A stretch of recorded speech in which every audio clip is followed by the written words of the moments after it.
Okay, welcome everyone to this second season of MIDI, the MIDI Infrared Discussions webinar series. I'm Simone Deliberato, and together with Vincenzo Giannini, I will serve as your host today. We had initially created MIDI after a physical conference on phonon polaritons we were organizing was cancelled due to COVID. The first season ran for 7 weeks this summer, and given the success and the overwhelmingly positive feedback we got, we decided to organize this second season less focused on phonon polaritons, but spanning across different promising platforms for MIDI infrared nanophotonics. Today, we are honored to have with us Dr. Pablo Alonso González, which will give us a talk on nano-optics in van der Waals crystals. Pablo is now at the University of Oviedo after having spent 6 years in Nanoguna in San Sebastian. Some practical information. The talk will last roughly 45 minutes following time for questions. Please note, this webinar will be recorded and will eventually be shared online, including questions. Okay, I'm done. Please, Pablo. Thank you. Thank you very much for the kind introduction, Simone. And thank you for the invitation to show here our results. We are in Oviedo. This is in the north of Spain. I moved from San Sebastian, as you said, and there I started my own group. And here what we are doing is, as I said, and it's entitled in here, Nano-optics in van der Waals crystals. So here I show you basically 4 images that intend to summarize most of the results I will show you in the talk. We were working on different van der Waals materials like graphene, more recently molybdenum trioxide or vanadium pentoxide, where nanolight, I will explain, although I think that this for this audience is not needed, but I will explain what we call nanolight, can be excited and can be manipulated. So one can do nano-optics. So the outline of the talk, it's going to be the following. I will give a brief introduction to nano-optics in 2D materials, and particularly to graphene plasmons. Later on, I will talk more about phonon polaritons and in another van der Waals crystals, not graphene, but molybdenum trioxide, basically, and vanadium pentoxide. These three works, the last works have been done in Oviedo, in the quantum nano-optics group, and the works done in this first part of graphene plasma were mainly done in the group of Professor Rainer Hillenbrand in San Sebastian and Fick Nanoguna. So let me start with the first part, so the introduction to graphene plasmons and to nano-optics in general. One says when one says nano-optics, the word is a bit strange because it mixes nano with optics, and normally optics is typically happening in the visible spectral range where the wavelength of light is in the range of hundreds of nanometers. And nano, as you know, it's 1, 10 nanometers, 100 nanometers as much. So doing nano-optics requires beating the diffraction limit of light, right? Because if you have a wavelength of hundreds of nanometers and you use conventional optics, you will have still hundreds of nanometers because, for example, if you use green light, 500 nanometers, and you divide it by 2 by basically an optical microscope, by using an optical, you can have 200 nanometer sizes, but this is not really nano. So, well, one possibility to do nano-optics or to confine light efficiently to the nanoscale is the excitation of surface plasmons. And I think this is probably not needed for this audience to explain, but I would like to be to still give a very brief introduction to them. So these are surface waves that happen in the interface, at the interface between 2 materials that have a very different dielectric permittivity. One is positive and the other is negative. And they are basically solutions of Maxwell equations that one can understand, like when a material has a negative permittivity, it tries to screen out, and this is what negative permittivity means. It tries not to permit the field to enter into the material, so it tries to screen it out. And by screening it out, in the case of metals, this can be done with free electrons that are on the surface. So they can create an excitation that try to compensate the dipole or the electric field inside into the material. So both get screened out, and by doing so, there is a movement of charges on the surface, and this gives rise to this surface wave, or called surface polariton, right? Because it involves matter, it involves carriers in the material.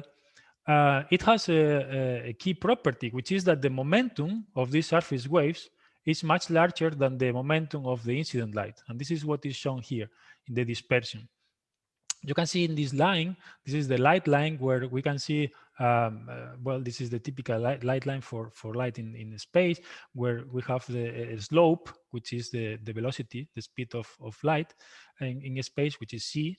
But in the case of these surface polaritons, this dispersion occurs to the right? So for the same frequency, we have surface waves that have a larger k, which means 2 pi divided by lambda, means that lambda is much shorter than the incident wavelength. So we can squeeze the wavelength. Of course, by squeezing the wavelength, we have to also decrease the slope, right, of this dispersion. So the velocity, or the group velocity of this surface polaritons, is smaller on the same quantity that the wavelength is reduced, but still is very fast, right? So, okay, we have this solution that allows us to reduce the wavelength of the incident light, and we can then do probably nano-optics. And on the other hand, if we as we squeeze this energy into an interface between two media, I didn't say that this is a evanescent wave that is really confined to the surface, and therefore much of the energy is confined in a small or volume. So this can give us a way of enhancing the interaction of light with matter. Okay, so this has been studied for decades. And there were tremendous advances in this field. And here I just show you one of the applications, one of the most famous, where using optical metal antennas, one can resolve the Raman spectra of a single molecule. But there are also inconveniences by using, for example, metals, which has been studied during these years. And this is because metals show very strong optical losses. The lifetime of these surface waves in metals are in the range of 10 femtoseconds, and this is because there is a lot of dissipation because of electron scattering. And there are also another inconveniences, like for example, a lack of electrical control of these surface waves. In a metal, you cannot decrease or increase efficiently the density of carriers, obviously. And also there is a difficult to control the metal surface geometry. This is something that requires nanolithography, and it's quite not an optimal way of fabricating structures in this regard. Okay, so although, well, by chemistry, by chemical synthesis, it has incredible advances. There have been incredible advances, and now one can almost get any metallic particle with different shapes. So in this scenario of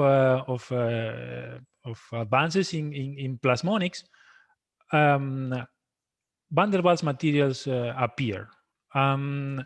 These van der Waals materials are, well, you all know how are van der Waals materials, right? These layer crystals bonded by weak van der Waals forces in one of the directions, and therefore they can be exfoliated in thin flakes, right? In thin layers. But the importance is that these materials can support a broad family of excitations.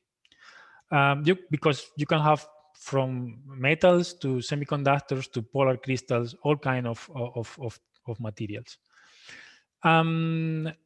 Therefore, and most of them, they can have, for example, they support these oscillations, these excitations, because they have a negative permittivity at some frequency ranges. And here in this beautiful figure from these papers, from these review papers, you can see that we can have plasmon polaritons. So we can have a negative permittivity in the van der Waals material that is given by plasmons, by free electrons. This occurs in semi-metals or highly doped semiconductors like graphene or black phosphorus in van der Waals crystals. Or we can have another excitations in matter that also that also can be excited when light is impinging and can screen out this field, creating these surface waves, which are like for example, polar vibrations, right? So atomic vibrations in polar crystals. And these are the phonons, optical phonons, for example. So they can also screen out the fields and then they can give these polaritons. And this can happen, for example, in the boron nitride, the boron nitride, and topological insulators, for example. And I will show you that there are other materials that enter into this family.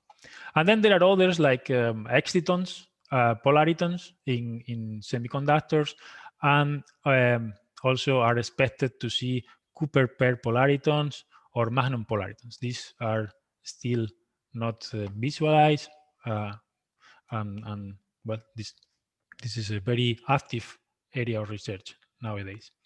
Okay, so let me start with plasmon polaritons, and we basically work on graphene. So, well, graphene plasmons were predicted before theoretically as a semi-metal. It was obvious that the free electrons in graphene could react until to electric field and support these surface waves. The property that makes unique these surface waves in graphene is, or the two properties that make them unique in graphene, is that graphene is only one atom thick. The confinement, therefore, the confinement of these graphene plasmons can be very large. So the dispersion of graphene plasmons can be really on the right to the light line. And on the other hand, they can be tunable because, as you know, by fabricating a field effect transistor device, one can dope the graphene and can put more carriers or less carriers, so this dispersion can be shifted to the right or to the left with the Fermi energy of graphene. So these are the two unique properties of graphene for supporting plasmons. So, well, if graphene plasmons were supported or were studied, there was a paper that said that then you could make beautiful devices, nano-optical devices, where by just controlling the carrier density, you can define a waveguide or the interferometer in the layer without making etching or other mechanical or damage on the material, mechanical process where you can define physically the material. This way will be an electronic definition of these elements, optical elements, right? This can be done by, for example, gating only one part of the material or gating different parts with different spacers, and therefore with the same bias you can get here enough carriers to have plasmons, and in these other areas you don't have. So this is a beautiful prospect, but at that time, 2011, the huge momentum of the graphene plasmons, because of their large confinement, was believed that it will make difficult to obtain a nice visualization of these graphene plasmas. Why is this? Because you need, of course, momentum matching to these surface waves to excite them.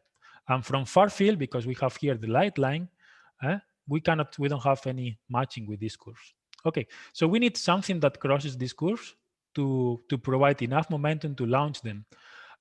There were two theoretical papers at the same time that proposed that by putting a tiny dipole on top of the graphene sheet, this tiny dipole can provide enough momentum that can cross these dispersions and launch these surface waves. And immediately we thought that by using a near-field optical microscope, where basically you have a metallic tip that you illuminate from far field, you can see if, for a nice explanation of how it works, you can see the MIDI talk by Professor Thomas Taubner, where he described very nicely how this works. So you basically have an AFM tip, in this case is metallic, and then you illuminate it, and well, if you excite here locally plasmons in the metal tip, you can have a very tiny spot here with a large, let's say, density of states or a large confinement of the field, and this can be seen like a tiny dipole. Actually, if you make a simulation and you see this enhancement of the field at the tip apex and do a Fourier transform, basically a Fourier transform of the image, you can see that the momentum distribution of this tiny dipole at the apex can be very broad. Therefore, you can see that here you can have available case that can launch these surface waves efficiently. Okay, so this was an idea, and therefore we did the experiment. The experiment was kind of, I have to say, kind of simple and easy. We just needed a good graphene sample that is dope enough to support these plasmons, and we did the measurements in the infrared at 9 microns. And immediately we saw all these fringes that we immediately understood that they were graphene plasmons.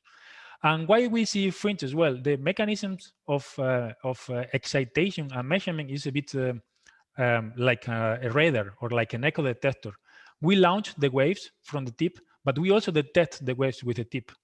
So these waves that are launched, they go to the boundaries of the flake or the graphene flake, and they come back to the tip, and therefore a standing wave interferometric pattern is formed with fringes, right? So you have something like, you need something that goes and back and come back. So this is a good thing to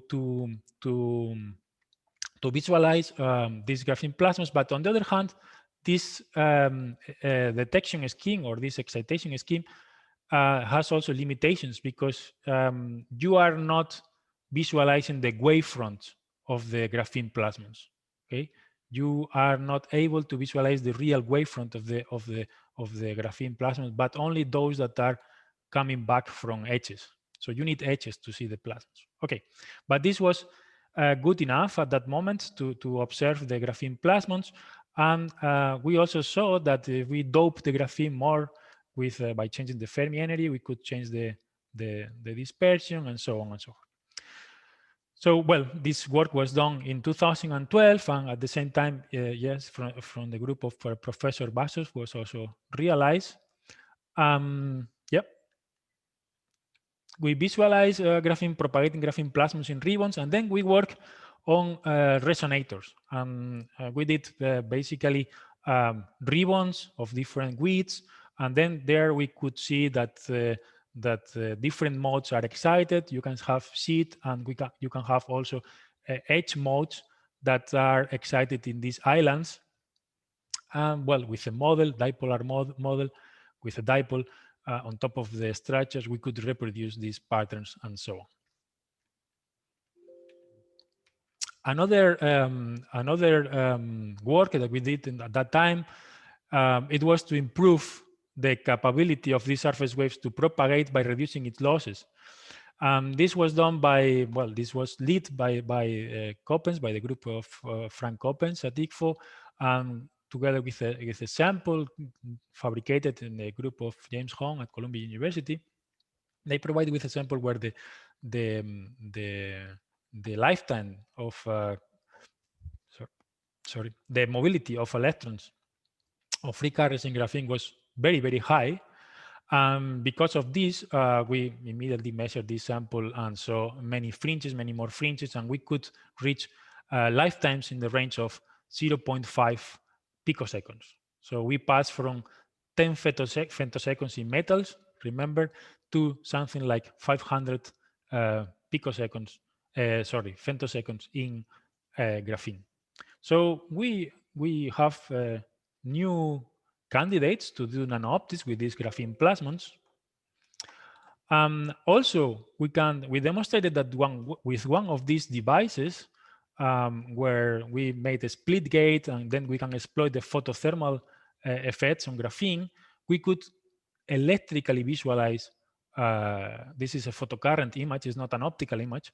We could electrically visualize these polaritons, and indeed, these graphene plasmons in this sample, we observe a very nice peculiarity and well, first of all, note that this is at the terahertz frequency, but we saw a very nice peculiarity of these plasmons.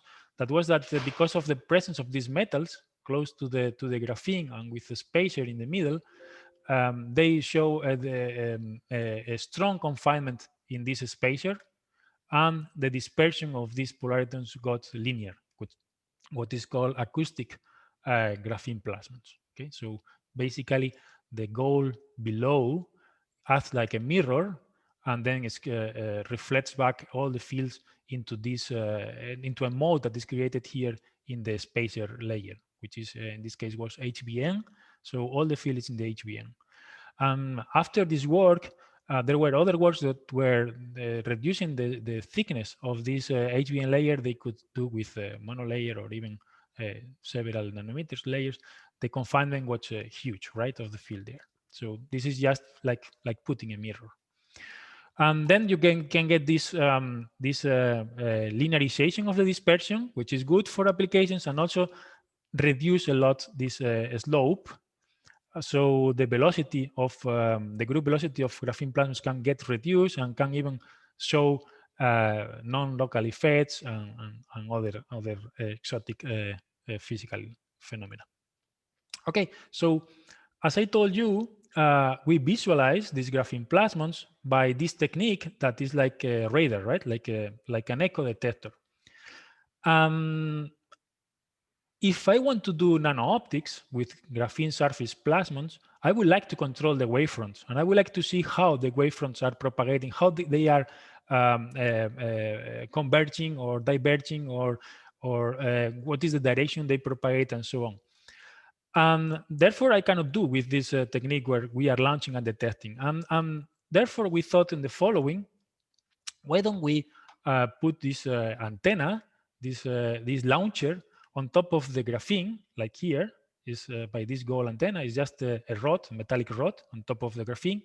And then we use the tip like a detector, not like a launcher. And to be a detector, an efficient detector, it has to be dielectric, right? It cannot be metallic, so it has some enhancement, field enhancement here that it can launch. So we reduce the launching capability of the tip by taking a dielectric one, and we use the metallic antenna on top of the graphene to launch the graphene plasmons. So we now come with a tip, and then we can pick up these electric fields around the antenna and scatter them out to the far field. Well, this in the beginning we thought, okay, let's try it, but we were not really very optimistic because these fields are very confined.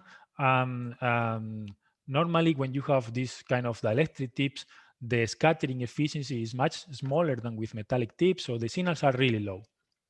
Okay, but we tried.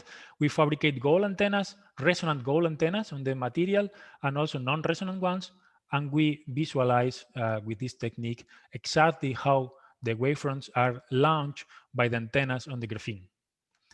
Well, this was also corroborated by numerical simulations, and yeah, the wavelength of these graphene plasmons is much shorter than the incident wavelength. Here we are coming with illuminating with 11 microns wavelength, and we are seeing graphene plasmons with wavelength of well, around 200, 300 nanometers, 400 nanometers. So they are much, much shorter than the wavelengths that is coming, and much, much shorter than the size of the antenna. And this is very important, and this is unique of graphene plasmas, I will say. You can have a metallic antenna that is resonant in this wavelength with a size of 3 microns, 4 microns, and this is 10 times larger than the wavelength of the polaritons that is launching this antenna. And therefore, because of this property, all the wavefronts that are launched by the antenna follow exactly the contour of the antenna, because the Huygens principle is acting with waves that have a wavelength much shorter than this is exactly this size of the antenna. So then we can engineer, this gives us the possibility to engineer the wavefronts by just shaping the antenna.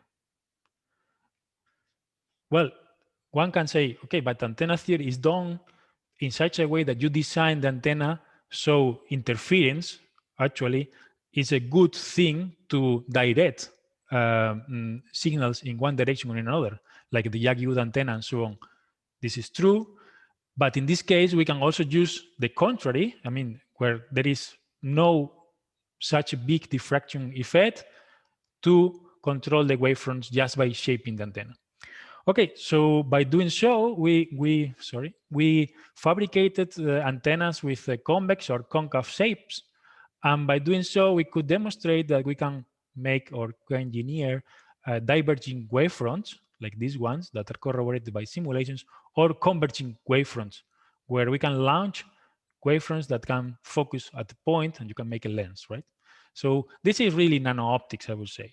Well, these are wavelengths in the 300 nanometer range. I said before that I would like to be in the 50 nanometer range or so. And here is because, well, we are in the infrared, but basically all these concepts can be done in the visible or near, well, far, let's say, near infrared spectral range. So we can have tens of nanometers of wavelength. Okay, so we have a focus, and actually this focus enhances the electric field, and then, well, it opens the door for example, applications where you can put a molecule or another thing that you want to sense just at that point. Okay, but we want to do more things, not only focus the light, but also control the propagation. And we can exploit or try to exploit, for example, the Snell's law, basic Snell's law. And to do this, we thought that we can put a monolayer graphene or bilayer graphene where this media has a different dielectric constant than the other, the conductivity, than the rest, and therefore waves that are launched in this way for antenna on this material can refract at a different direction. And this is a prism that is made by 1 atom thick material, right? This is the thinnest prism that one can imagine. Well, we saw that that effectively this happens, and the Snell's law is qualitatively obeyed here. Okay, so with this, I finished the first part that I think I extended too much, but well, I think this gives you a view of what can be done with graphene plasmas. And now we move into phonon polaritons. As I told you that that not only plasmons or electrons can screen out these fields, but also the lattice vibrations in polar crystals. And this is what gives rise to phonon polaritons. I think in other MIDI talks, this was explained much more in detail, so I don't need to go much here. So between TO and LO phonon, here in this region, the permittivity of these polar crystals is negative, so they support these surface plasmas. Sorry, these surface polaritons. And the difference between these phonon polaritons to, for example, metal plasmons is that the lifetimes are much larger, in the range of 1 picosecond, because phonon-phonon interactions are much long life than electron-electron scattering. And well, this was studied historically in the group of Professor Kailman with Rainer Hillenbrand, Thomas Tauner, where they studied, for example, the interaction, the strong enhancement of the interaction between the tip, for example, a metallic tip, and these with these materials with supporting phonon polaritons, and also well, many other applications like Professor Crefet was show us in one of the talks, MIDI talks. And Lately, more recently, the Professor Cadwell showed that nanostructures can be also done with silicon carbide. Before were not done for example, for localized resonances. And in the meantime, also van der Waals materials appear, offering novel platforms, material platforms, where these phonon polaritons can be seen with much lower losses.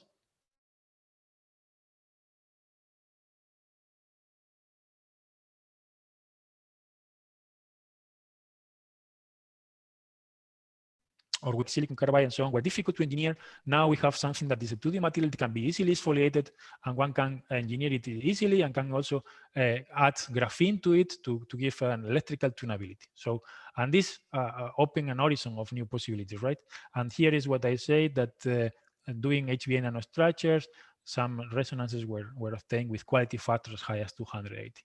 Okay, so several of the inconveniences of typical phononic materials supporting, polar crystals supporting phonon polaritons, like these ones, typical polar, difficult to engineer, and the active tonality, were solved by the presence of HBN and graphene, right? Polar can be, but still, well, the spectral range is limited to TO and LO. One would like to have a broader spectral range. I will address this disadvantage later on. So, well, we also map nanostructures of HBN with different modes. Also, in the group of Professor Hillenbrand, they did HBN ribbons and put molecules, and then demonstrate a strong coupling with molecules, and so on. But in this time,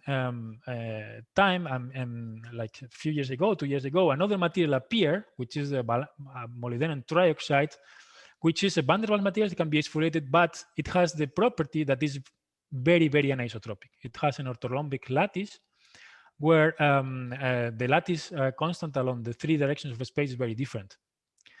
And the nice thing is that this material has a negative permittivity in infrared, so it supports phonon polaritons.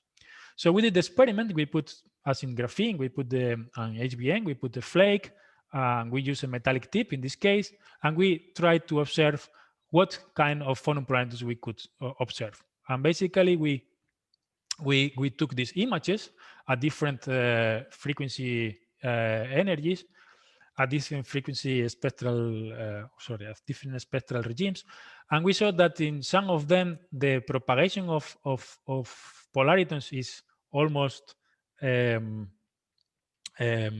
isotropic, but in another frequency ranges it is strongly anisotropic. We saw that there are phonon polaritons only in one direction, and there are no phonon polaritons in the other direction. And this was really nice to see, because it was the first time that this strongly anisotropic propagation was observed. So to study the propagation in a nice way, to see all the directions of propagation with a tip that is launching and it's recording and is detecting the phonon polaritons, we thought in making a disk in such a way that when you launch here these polaritons, they go back, they go to the boundary and then come back to the tip. And this occurs at all directions, along all directions of the structure. So we can track the propagation along different directions with this way of measuring.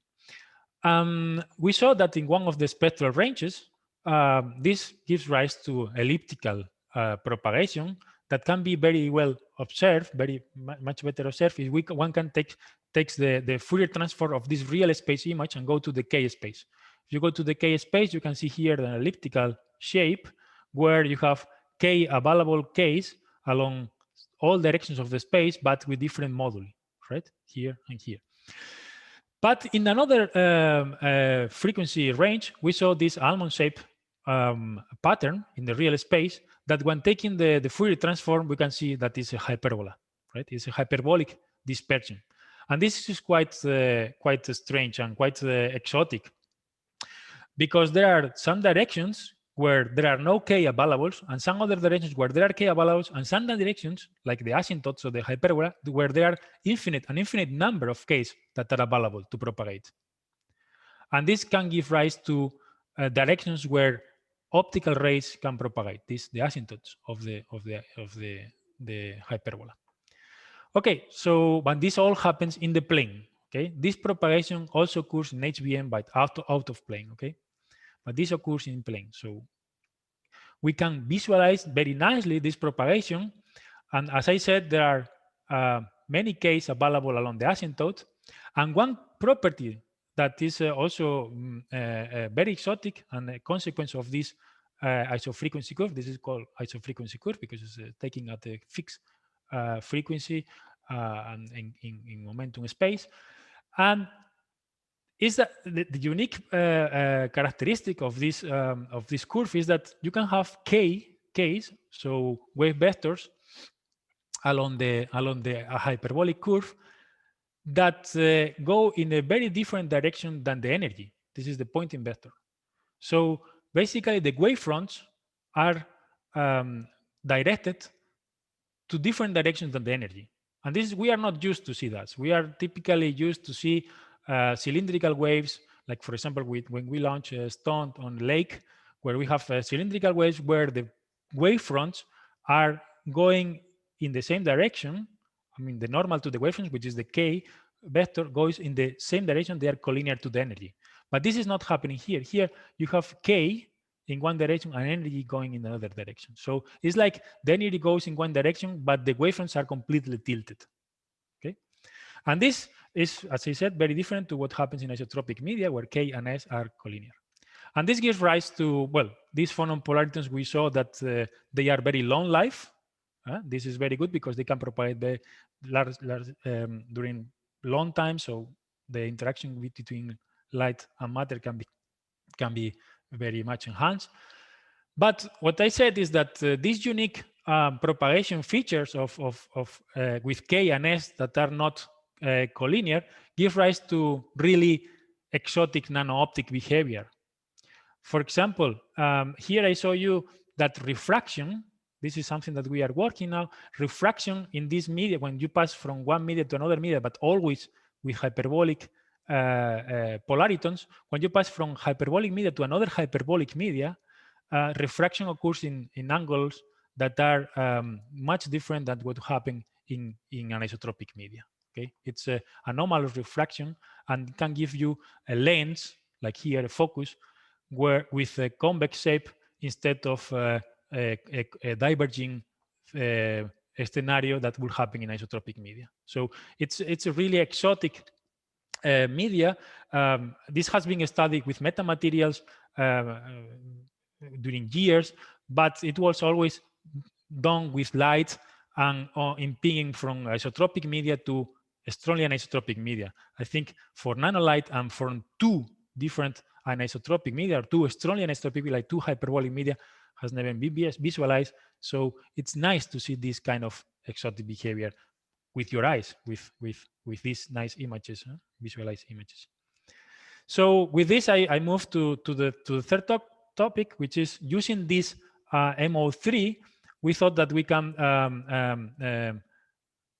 try to do twisted structures. Well, I don't need to explain this twistronics thing where two layers of graphene twisted by small angles can make like a metamaterial where you can change the dispersion, electronic dispersion, and have exotic physical behavior like superconductivity and so on. Okay, this is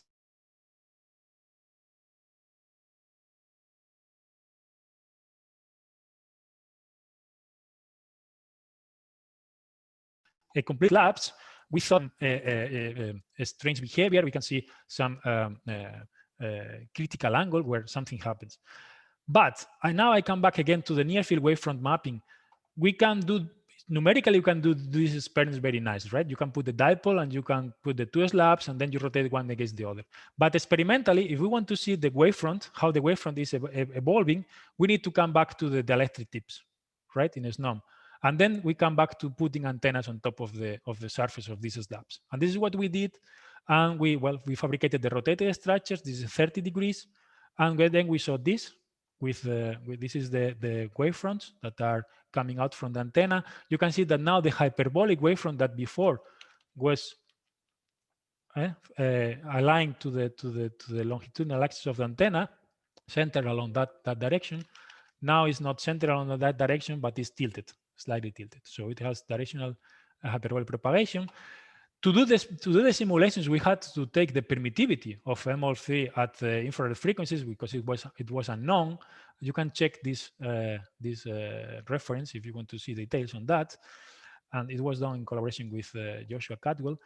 And well, this is the numerical simulation. It fits nicely with the experiment. Now we changed to 90 degrees. So we rotated 90 degrees to the two flakes. And then we saw that the propagation along all directions can be obtained with these strongly anisotropic materials. And actually you get here something like isotropic-like propagation. And this is also observed in the numerical simulations. And one nice thing is that in terms of topology, one can see that this goes from a hyperbola to something that is close, right? This is a square-like or circle-like shape. So we go from an open isofrequency curve to a closed isofrequency curve. And this can be seen like a topological transition. And if one measures the states, the intermediate states at the transition, one can find that at 54 degrees, we observe a unique behavior, which is the directional propagation of phonon polaritons along one specific direction.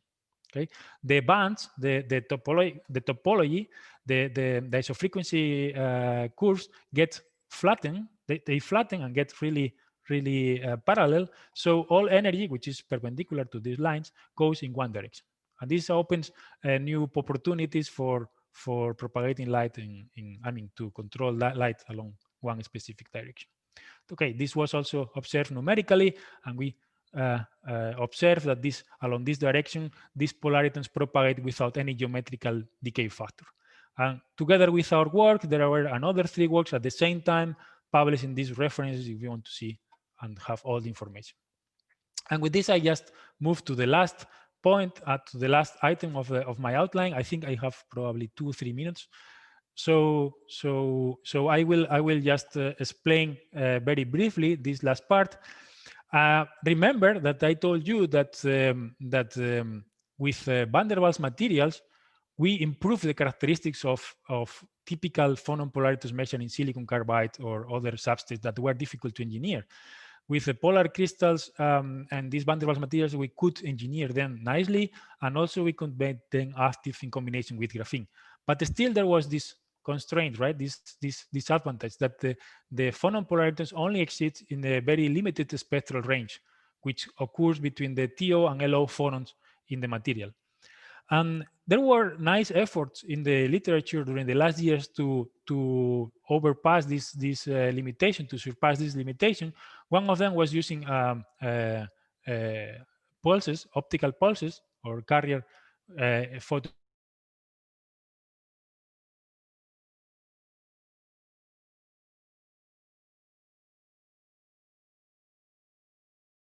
projection, Joshua Cadwell, and then also another approaches, growing atomic scale layers, were also demonstrated very recently. So, and this, well, part of these results you can see or you can explain, we can understand very well watching the MIDI talks from Alex Parman and Joshua Cadwell. Okay. As you can see, I am advertising very well the MIDI talks. You have very much of the information I saw here with the MIDI talks from previous speakers. Well done. Okay, so still we have this spectral length limited to TO and LO, right? And quite limited to TO. And we found another material supporting phonon polaritons. This is vanadium pentaoxide that can be exfoliated like a molybdenum trioxide. It also has a rhombic crystal structure, so it supports quite anisotropic phonon polaritons. Actually, we visualized them with SNOM again, and then we showed some regions where it shows elliptical propagation, like this one. And the losses are quite low, because you can see here several fringes. But this material has a unique property, which is that it can be very efficiently intercalated with atoms. It was very often used in batteries, in batteries where you have to charge the material like a cathode, and then you can get all these species alkali atoms into the lattice. Okay, and therefore we can pass from vanadium pentaoxide like this one with this structure, or the rhombic structure is kind of a perovskite, but it's a bit different. And you can intercalate it with a sodium, for example, here, these yellow atoms, and therefore you change the distances. You change the lattice constant in one direction, therefore you change all the vibrations of the material, the phonons. And by changing the phonons, you change the dielectric permittivity. And by doing so, you can have TO and LO phonon frequencies at another frequency ranges. And this is what we observed. We did we took one of these flakes that was non-intercalated, an intercalated one, and we measured nano-FTIR. I have no time to explain how nano-FTIR works, but basically it's like I show you in this NOM doing a line scan by probing the phonon polaritons, but as a function of frequency. So this is frequency, this is space. And here you can see that we have like a dispersion, like in omega dispersion, but in space.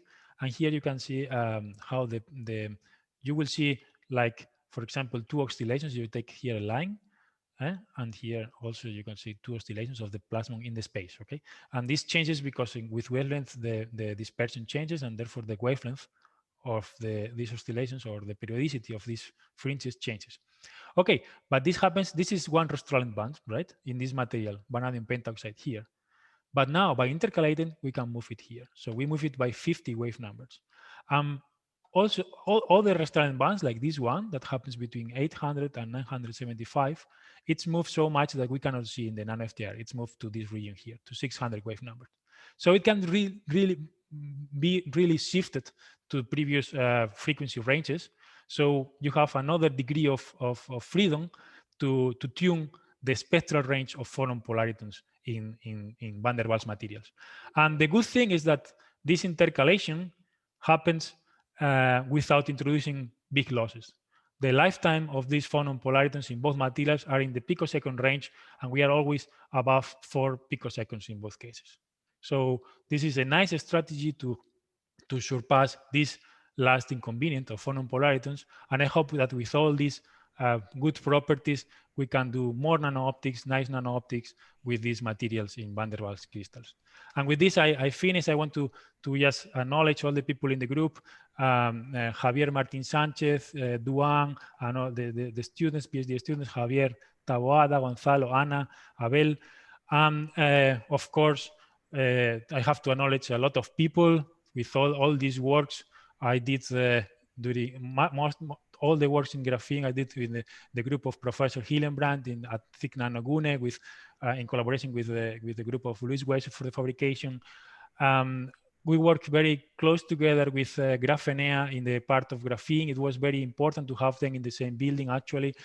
Then most of the work with nice devices from other groups, it's coming from the group of Frank Coppens, also help from Professor García de Abajo.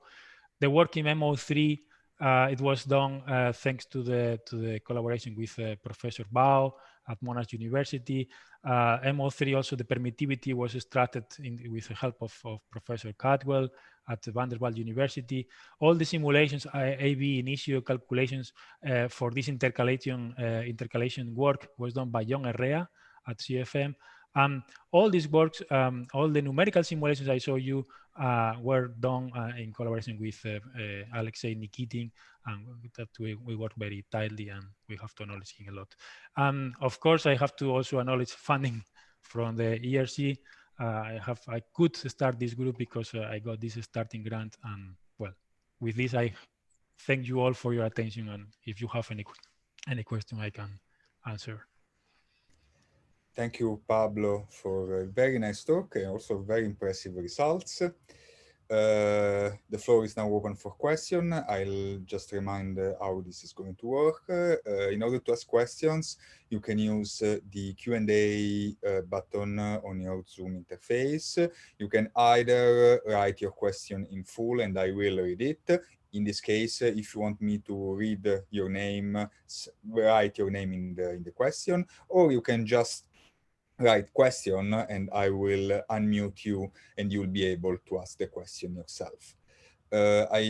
Last reminder, the talk the seminar has been recorded and also the questions will be recorded.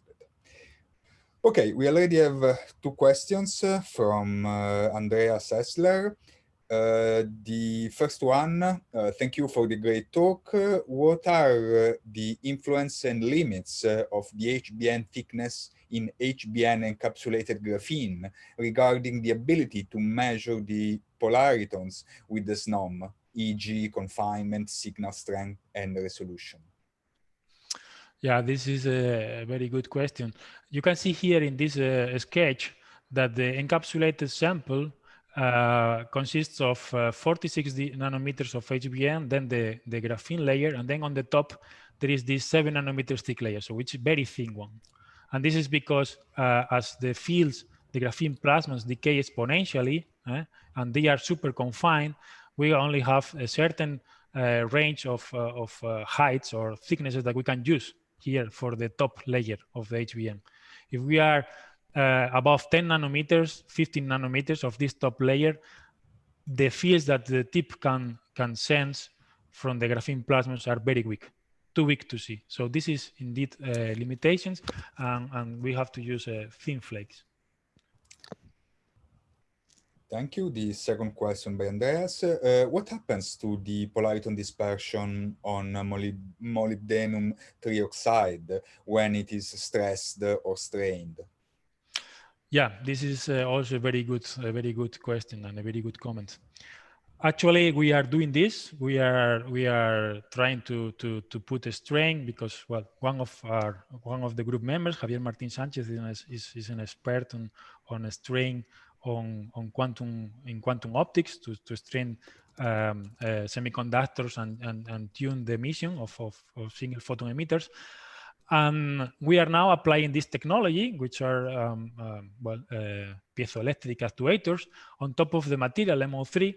And well, we don't have still optimal images, but our simulations and our calculations say that you can indeed change quite a lot the dispersion of polaritons in this material. And depending if you applied a strain, biaxial strain or uniaxial strain, you could also change the anisotropy of the propagation. Okay, you can imagine that you can open and close these isofrequency curves, and then you can have an active tuning knob to modify the propagation of these phonon polaritons. Another possibility is to couple graphene on this material. This is also we are trying. Where graphene plasmas are isotropic, they can couple to this anisotropic material, and then you can also tune in an active way the propagation of these polaritons. Thank you. Is there any other question?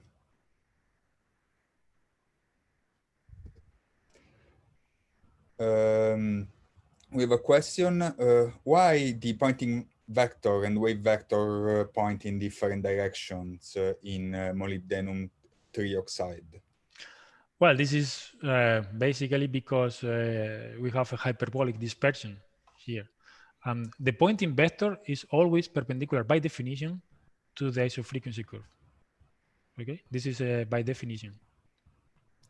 So if you have a curve that is not a circle, you will always have a pointing vector directed to a different direction than the k vector. This is what happens in this material, and this is what gives rise to this crazy phenomena, because in this case, when you have refraction or reflection, and the conservation of momentum at the interface has to be considered, this is not the same for K than for S. So energy goes in one direction, K points out in another direction. So you can have even anomalous reflection or negative refraction because of this property. Because all the momentum conservation goes with K, but energy goes with pointing vector, and they are not collinear. So it can give rise to really exotic behavior. And this is very well known with metamaterials, right? This negative refraction has been visualized and studied in metamaterials for a long time, but it always happened between isotropic media and anisotropic media, and it always was visualized with light. Now, in this material, we have the opportunity to see between two hyperbolic media. So something light that comes from this dispersion going into another medium that has also a hyperbolic dispersion, but with a different hyperbola. And this makes things more exotic or more, it opens more opportunities. And one of them is to observe this refraction that I didn't say, but it happens. You can see that it goes out, I mean, much farther away from the normal instead of going to the normal, like a normal refraction when it goes to a higher refractive index like this one. In this case, we go to a high refractive index here. But also, depending on the angle of this mirror, these waves that are refracted can show a very large K, because in this medium, there are directions where K is super large. And this gives rise also to a unique characteristic of this refraction property in anisotropic media. So, and this is all related to this fact that we have isofrequency curve where K and S are not collinear. Thank you, Pablo. Is there any other question?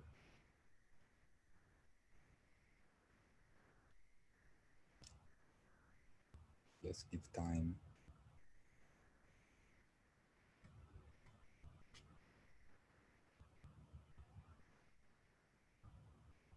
No other questions? Okay.